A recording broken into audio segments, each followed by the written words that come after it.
Tottenham home and away, which were pretty impressive over Jose Mourinho. He beat Manchester City as well. But then in the summer, the expectations changed.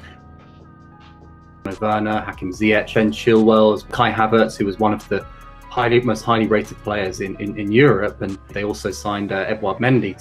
It just hasn't really clicked at any point this season. The Werner and Havertz have been pressure. The challenges of coming up week after week against experienced Premier League managers, which is going to be difficult for anybody. It's difficult for people like Jurgen Klopp and Pep Guardiola to do that every week. So for a manager who really didn't have any kind of grounding in coaching, it was, I think, a bit of a it was certainly a bold move from Lampard and a bold move from Chelsea. The pressure remains constant in this job, and you know that in tough moments that will be there. Had absolutely no experience, who hadn't really spent a lot of time building up an identity of the way that he wanted his teams to play, and in the end that's left him in quite a tricky spot.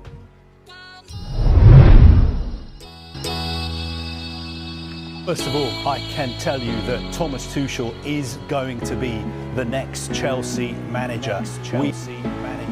We are being told that a deal has been agreed. Chelsea are just in the final stages of sorting out the paperwork, and their aim is for Tuchel to be in charge of the Chelsea team for the Premier League game against Wolves on Wednesday night. The first reason was that the Chelsea board and the owner are very aware that he has, unfortunately, the worst points per game average of any Chelsea manager. The board were very concerned about the way that Chelsea were playing. They felt that the players lacked confidence and they didn't see the team progressing from last season for Frank Lampard to turn this around.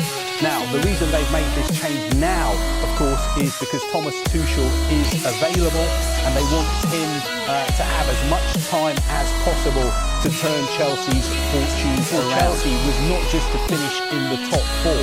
It was made clear to Frank Lampard at the beginning of this season, look, we've spent more than £200 million on players. The aim this season is to close the gap on Liverpool and Manchester City. Start with the shape. Two strikers today. Tell us your thoughts with that. Oh, I think the way we approached Leicester was with Tammy and Kai, albeit Kai's a natural striker, as Timo, but looking at can we change things a little bit, vary the shape, have a different threat, try and get people in positions that we want to get them in. So I looked at it with Tammy and Timo. Can one be threatening behind, one short, between the lines? Can we get our wingers in good areas between lines and that? I think it worked. It definitely worked today. The play was really good. The midfield base was brilliant. Mason was brilliant behind that. And there was a lot of good stuff. Should have been more goals. The one complaint about the way the shape was good. And part of the process, keep talking about it, but when you are bringing in new players, and we had some younger developing players, Billy was a great example today. There'll be little moments where you're searching for things. It's normal. And you search for something today, and I think we pretty much got it. From your academy boys, a lot actually in terms of involvement in the goals. Setting one up, which must have been good. Just asking about him, having had a not very good night midweek.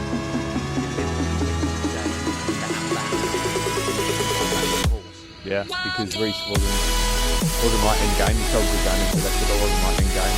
He's a young mate, so sometimes maybe he feels alright. He doesn't do it in the game, and he can get his head down. Actually, the captain actually knows that he's been around the block. So today, I think it was a good game for Reece to get fitter and stronger and sharper, because he's got injury niggles.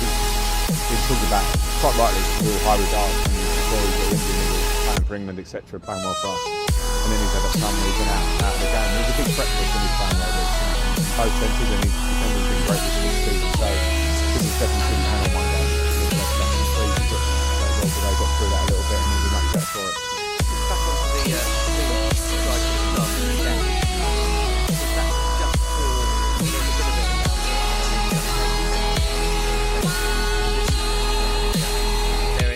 Semblance that you might think about that going forward?